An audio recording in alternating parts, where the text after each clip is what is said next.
আইয়ু বাইতিন বুদিআ আউওয়ালান ইয়া রাসূলুল্লাহ। আবু যার গিফারী রাদিয়াল্লাহু তাআলা আনহু আল্লাহর রাসূলকে জিজ্ঞাসা করলেন, পয়গম্বর, আইয়ু বাইতিন বুদিআ আউওয়ালান, আল্লাহ তাআলা দুনিয়ার জমিন সৃষ্টি করার পর সর্বপ্রথম আল্লাহ তাআলা কোন ঘরটা নির্মাণ করেছেন? আল্লাহর রাসূল বলেন, আল্লাহ তাআলা সর্বপ্রথম যে ঘর নির্মাণ করেছেন সেই ঘরের নাম হলো আল মসজিদুল হারাম। সুবহান, বাইতুল্লাহ। আবার আল্লাহর রাসূলকে জিজ্ঞাসা করা হলো, পয়গম্বর, সুম্মা আইয়ুন, বাইতুল্লাহ মসজিদে হারাম নির্মাণ করার পর আল্লাহ তাআলা কোন ঘরটা নির্মাণ করেছেন? আল্লাহর রাসূল বলেন, আল মসজিদুল আকসা, ফিলিস্তিনে অবস্থিত বাইতুল মুকাদ্দাস আল্লাহ তাআলা নির্মাণ করেন। সুবহানাল্লাহ। তাহলে প্রথমে আল্লাহ বাইতুল্লাহ নির্মাণ করলেন, এরপর বাইতুল মুকাদ্দাস বাইতুল আকসা নির্মাণ করলেন। আল্লাহর রাসূলকে আবার জিজ্ঞাসা করা হইল, পয়গম্বর, বাইতুল্লাহ আর বাইতুল মুকাদ্দাসের মধ্যে ব্যবধান কতদিনের মধ্যে, কতদিন পর বাইতুল্লাহ নির্মাণের কতদিন পর আল্লাহ তাআলা বাইতুল আকসা বাইতুল মুকাদ্দাস নির্মাণ করেন? আল্লাহর রাসূল বলেন, 40 আমা, বাইতুল্লাহ এবং বাইতুল আকসার মধ্যে ব্যবধান ছিল 40 বছরের। কয় বছর? 40 বছর। বাইতুল্লাহ নির্মাণ করার পর আল্লাহ 40 বছর পর বাইতুল আকসা বাইতুল মুকাদ্দাসকে নির্মাণ করেন। এরপরে আল্লাহর রাসূল আবু যার গিফারীকে উদ্দেশ্য করে বলেন, আবু যার গিফারী, ওয়াল আরদু লাকা মসজিদুন, আল্লাহ তাআলা দুনিয়ার জমিনটা, এই পুরা জমিনটাকে আল্লাহ মসজিদ বানিয়েছেন। সুবহানাল্লাহ।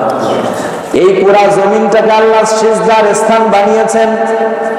এজন্য ফাহাইফুমা আদরাকতাস সালাহ, যখন এই নামাজের সময় হয়ে যায় আবু যার গিফারী, তখন এই নামাজটা তুমি আদায় করে নাও।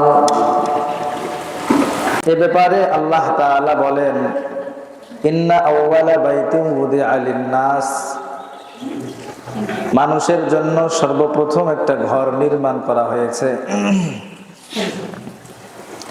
লাল্লাযী বিবাক্কাতা, যে ঘরটা মক্কায় অবস্থিত, মুবারাকান ওয়া হুদাল লিল আলামিন, যে ঘরটা হলো বরকতময়, মানুষের জন্য পথ প্রদর্শক। এই ঘর নির্মাণ করার আগে আল্লাহ তাআলা পৃথিবী যখন সৃষ্টি করেছেন, পৃথিবী সৃষ্টি করার পর পৃথিবীর জমিন ছিল না, বরং সব জায়গায় পানি ছিল। বাইতুল্লাহ যেখানে অবস্থিত, মক্কা বাইতুল্লাহ অবস্থিত যেখানে, ওই জায়গায় একটু উঁচু ছিল। আল্লাহ তাআলা যখন জমিন সৃষ্টি করার ইচ্ছা পোষণ করলেন, তখন উঁচু জায়গাটাকে নিচু করে দিলেন। নিচু করে দেওয়ার পর পানি যখন সেখানে আসতে লাগলো, পানির বাড়িতে পানি থেকে ফেনা তৈরি হইল। ফেনা তৈরি হওয়ার পর সেখান থেকে একটা ছোট মাটির টুকরা আল্লাহ তাআলা তৈরি করলেন। ইটের মতো ছোট একটা মাটির টুকরা আল্লাহ তৈরি করলেন। সামনে আসেন, সভাপতি সব সামনে আসেন।